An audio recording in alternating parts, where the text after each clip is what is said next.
Do we need like an AI that don't... I don't want an AI government, but I would like an AI advisor for our government. No, but the thing is, an AI advisor would be, I think, completely utilitarian.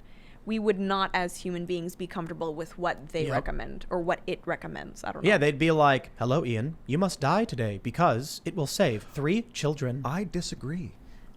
Maybe we could have like 90 artificial intelligence advisors. This is one of the biggest challenges with self-driving cars. Someone has to program in the car. If you're driving in your car and an old lady walks out in front of you, the car has to choose. Do I crash the car, killing the driver, or hit the old lady? Someone's got to program that. Yeah. And those are deep philosophical questions that I think even as humans we don't understand and we need to have debates about, which we aren't really doing right now. We're kind of just like kicking the can down the road, but I don't expect a machine to do it. If you were driving and the car was like, Ian, will you die to save her? As you're like heading, you're like, I don't have time to think about. Could you imagine, like, so you mentioned the AI would be utilitarian, but I think it's the only thing it possibly could be. How could there be an AI that was deontological? Yeah. In that it would Some say sort of Catholic AI, I don't know. But imagine it's like it has to save everybody, but it's not possible. Yeah. So it's like, imagine you're in the scenario where the car is driving and the old lady, let's say something happens through it's a no fault scenario. No one is at fault. Just something happens. Avalanche. No, there's got to be 2 people that one person's going to, it's a zero-sum game where one person lives, one person dies. The AI, if it was deontological, it could not commit an immoral act against any individual. Yeah. So it would recognize one person's going to die no matter what. I don't know which one, but so you have to let both die in that case, because otherwise you'd be making a choice that would lead to someone else's death. Yeah, I guess it would let the 5 people die on the trolley. Yeah, exactly. Instead of the one. The utilitarian would let the one person die. Yeah, I would let the one person die. And it's like my husband, he's Catholic and he studies philosophy, and he often tells me that I'm too utilitarian because he is, deontological like that. Whereas I like to think of it as pragmatism. What's the difference between deontological and utilitarian? Oh my gosh, so this is where Liam would come in handy. And it's funny because he's explained this to me so many times, but I tend to tune out when he talks about it. I'll oversimplify it for you. Spock is a utilitarian and Captain America is a deontologist. It's very simple. Spock said the needs of the many outweigh the needs of the few. Captain America says we don't trade lives. Right, yes, that is good. Deontological is more like... The idea that an immoral act against an individual, like you are barred from doing such. The ends do not justify the means, I guess. Right on. Which the bad guys tend to be utilitarian. I guess in the instance of Spock, he wasn't. But I'm not a fan of utilitarianism. It's where like there's the problem with it is that you start it's very much like the equity argument. You start trying to decide what about someone is worth more than something else. Well, I mean, not to bring up the Avengers, but that's why Thanos was in favor of the Infinity Stones, just randomly selecting half the people because he believed the world was or the universe was overpopulated. What an idiot. He was really dumb. Yeah, the book made him better. He was trying to please a woman. Did you read the comic? He was trying to please That's Death. worse, Mistress though. Death. He wanted her to love him. I like the movie thing is more poignant. Right. The movie is updated and it was originally. He's utilitarian. Yeah, he says kill half of the universe to protect the other half. And then what? A few generations, you're back to where you started. It's a terrible idea. And I saw someone else. There's a meme where they're like, why didn't he just double the amount of resources by snapping his fingers? Oh. Yeah, because he's a bad guy. Good question. Because he was trying to, because he wanted a woman, Mistress Death. So here's my issue with the needs of the many outweigh the needs of the few. You know the equity thing, right? They say, oh, this person is more deserving than that person for this reason. You mentioned it with the sandwich. Yes. The child's view, the child who has no experience, no wisdom, sees a hungry person and a well-fed person and says, give the sandwich to the hungry person. And what the wise person says is, well, hold on. Why is this person starving? And why is this person well-fed? Who made the sandwich?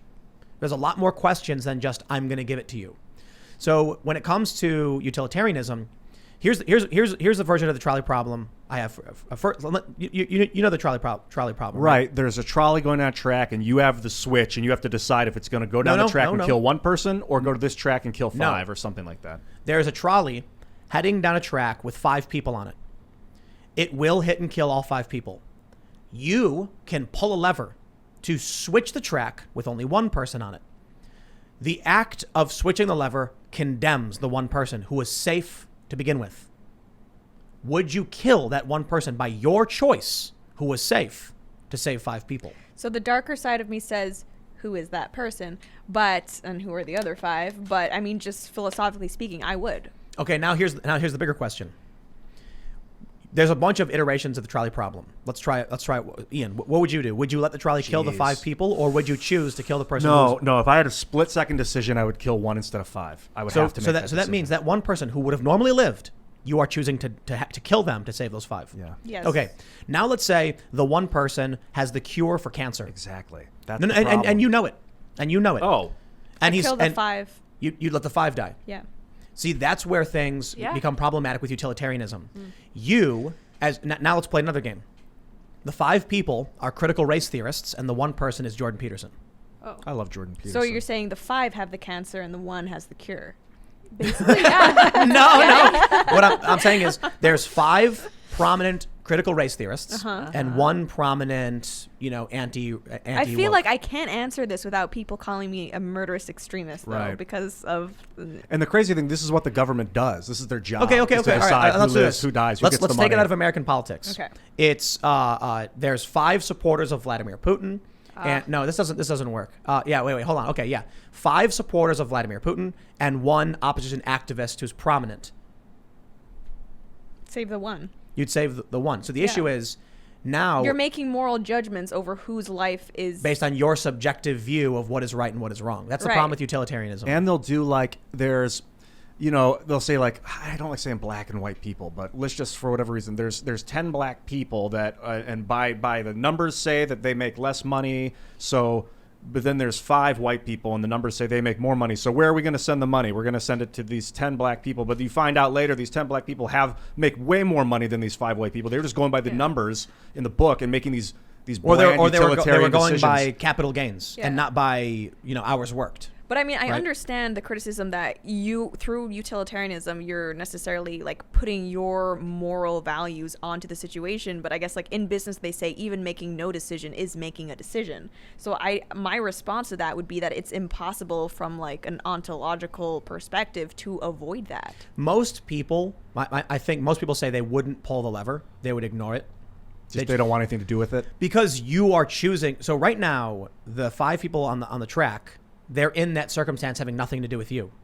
If you intervene, you make the choice to kill someone. So most people say I wouldn't. But get involved. it's essentially whether the ends justify the means. In the scenario, if you kill someone, essentially you make the choice to pull that lever. It does end with 5 people being alive versus 5 people being dead. So you both said you'd pull the lever to save the 5, right? Yeah. What if it's 5 80-year-olds and 1 baby? I pull the lever. Or sorry, I kill the 80-year-olds. So you don't pull the lever. Yeah, I don't In pull the that lever. circumstance, you let them die. Yeah. See, that's the problem with utilitarianism. You have a personal, subjective, moral view on who should live or die. And it's But sometimes again, I don't think that's a problem of utilitarianism versus just an aspect of any philosophical grounding. Yeah.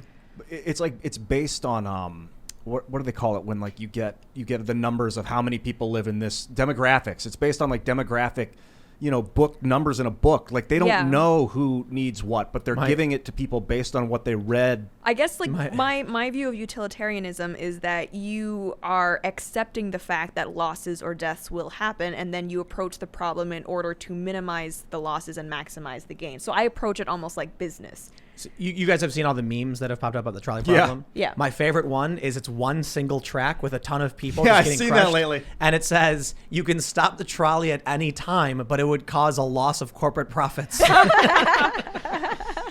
People are getting run over. Oh my gosh. It's like It's funny because there's corporations that function that way. like that Monsters Inc. meme. I'd let 1,000 children die before I let this company burn or go under, whatever. Yeah, man. So these are the tough questions we're getting into now with technology, AI, with the Great Reset, with climate change. With healthcare, even Yep. if you're especially Canadian or coming from the NHS system, there are calls that need to be made, and there's limited resources to go around. Yeah, I love how these leftists tweet that there's no such thing as scarcity. There was a story about some kid in Alabama or something. He needed gene therapy that would cure his disease, and it was $1 million. And the state was like, we can't pay that. Sorry. And then people were complaining, like, you have to pay it. Otherwise he dies. Like, you have no choice. And they were like, it's $1 million. And they're like, what's the value of a life? Ugh. And it's like, yeah, but we don't have it. Yeah. Like, we can tax everybody, I guess. What's the That's what they cost do. of a human life? There's actual numbers you can look up in Yeah. terms of how the market values human life. Yep. I think it's like $180,000 or something. Is what it's worth or what it costs? Yeah, based on the organs that could be sold or something. Yeah. I Yeah. see. That's a tough number to figure Yeah. out, because what could they contribute to society? What are they going to take away from society? Well, that's why, I mean, like, life insurance proves that not everybody's life is worth the same, because not everyone's going to get the same payout if they die. Also, I watch a lot of, like, murder crimes. Like, don't get life insurance if you're on rocky grounds with your spouse. Yeah. Is just what I'm going to say. If you're fighting with your wife and she says she wants to sign you a new life insurance policy, Just, yeah, be skeptical. But, I mean, the whole issue of scarcity is when, like you were saying, the left does not understand. And I think that's the reason why we have so many of these economic questions regarding things like minimum wage, regarding healthcare, is that they don't want to accept that scarcity is a real thing, even regarding like the housing situation. yep. Yeah, the oil and gas industry and the copper industry has been holding us back from fusion generation and like atomic printing and like a land of less scarcity, if not total, dissolution of scarcity. And I think the critical theorists see that, and so they're acting as if they've already won. It applies to everything. Yeah. And And it's not yet. So there's massive scarcity right now. It's severely difficult to get materials into the middle of the desert right now. Maybe that'll change one day, but You know what's really crazy? Just like, because you mentioned the desert, Las Vegas is being terraformed or Nice. reclaimed. Oh, I heard that. Yeah, because they're bringing grass in. And then here's the craziest thing. You know what's changing the landscape of Las Vegas more than anything else? Human beings going to the bathroom. fertilizer. They fly on planes, and they have water in their systems, and they land, and they deposit water. Wow. They bring food in with them, and they bring in more water than they take out. That's interesting. It's really crazy. I was reading about it, and they said food is the biggest contributor to the reclamation of Las Vegas, as well as grass. They're shipping in water. They're planting grass. The grass helps retain moisture, and they're turning a desert into like a not desert or That's whatever. interesting, because I think they're trying something along China's border as well with the Gobi Desert to prevent desertification. They're planning like almost like a green wall or something to try to provide a barrier. They're doing that in the southern Sahara line. Yeah. They planted all these trees to stop the desert from spreading. We got to start just doing those projects. It's like we want to go to Mars and stuff. That's cool too, but let's also like reclaim all these deserts. Yeah, that Sahara sand is ocean sand. They Yeah. find seashells and stuff. It seems That's like it's why from there's the so Great much Flood. oil. The It's Great because Flood. you have all the microorganisms that kind of. Oh, interesting. Yeah, that's why there's oil. We could put it back in the ocean. That's something I want to do. Dude, the Sahara's massive. I know. Just dig it on. massive. Build drones that can just carry it into the It's ocean. like thousands of dump miles. it. Just all What if day. what if they just dug like a massive trench from the middle of the Sahara all the way to the western coast and just let the water flood it? like a river? Yeah. Probably that'd be cool. New Artificial. beachfront property. It's all salt water though. You can't really do anything with it. Maybe you But could I don't filter think that's it. within the capabilities of human beings right now. I mean, no, it is, but like not within the willpower. That would be Yes. a great global human cause, is to What? fix the Sahara, greenify the Sahara, because it used to be like a jungle, like a forest with rivers and rain. and it's the desert spreading, so it's Yeah. just destroying organic matter, and then water gets ripped out and can't be held. and then what's it gets worse. what's spreading it? Is it the wind? Yeah, it is like spreads the sand and stuff like that. Makes it harder for plants to grow. And so what's happening in Vegas is humans are rejecting it. Humans are like forcing stuff to go there. We're such a part of our ecosystem. Like I was thinking of the animals that eat the fruit, that carry and then they crap out the seeds over there, and then it plants the tree, and like that's Yeah. we're like that's isn't, us. Isn't soil just like dead stuff? Isn't dirt like think- outside just dead stuff? I think. Yeah, it's like so. Yeah. like we just live on the cemeteries of all of the billions of organisms Yep. that came before us. All that dirt is. Yeah. I gotta find out because Yeah, look I've it heard up. that before. like Like what rocks is and stuff. dirt? I'm pretty sure it's Yeah. like Yeah. decayed organic matter. Yeah. It just like rots there, and then the plants grow out Trees of and it. Stuff, yeah. Just the rotting corpses of the billions of animals and bacteria and plants, and we're walking on top of it. Huh. Yeah. Wow. All right, let's see it. What is it? All right. Is dirt dead organic matter? Dirt is dead. It has Yeah. none of the minerals, nutrients, or living organisms found in soil. It is not not an dirt. organized Look up soil. ecosystem. There is no topsoil or humus or worms. Yeah, or no, fungi. look up dirt is soil. dead and does not. Okay, I'll look up. Humus, yeah. What is soil? Yeah, like dirt's different. Dirt's like the gritty stuff on the sidewalk. You know what I mean? Sand, yeah. Is soil dead? So like when you walk out into like Organic. the forest, all the ground is like that's like decaying organic matter, isn't it? Yeah, because like when the trees fall or when it just Yeah. stays there and then it decays. Oh, the well-decomposed organic matter in soil, the very dead, is called humus. Humus. Yeah. I'm Not learning new hummus. things today. Yeah. I like roasted garlic hummus. Okay. Very good. It's a different Okay. kind of humus. Some use the term humus to describe all soil organic matter. Some use it to describe just the part you can't see without a microscope. I Interesting. don't know. So maybe part of soil is humus. We are standing what on the rest a is. mass grave of life. Yeah. And we don't even realize, we don't even care. Yeah. I mean, that's also what oil is. That's what's powering most things for us. Yep. Yeah. What a crazy reality. I know. Creepy. Yeah. Thanks for checking out this clip from the Timcast IRL podcast. If you want to see the full show, come back to this channel, youtube.com/TimcastIRL, Monday through Friday at 8 p.m., where you can leave comments and super chat, and we actually will read your comments on the show. Don't forget to like, share, subscribe, and if you want exclusive members-only content, segments you can't get anywhere else, go to timcast.com, become a member, and we even have full bonus episodes. Thanks for hanging out, and we'll see you all next time.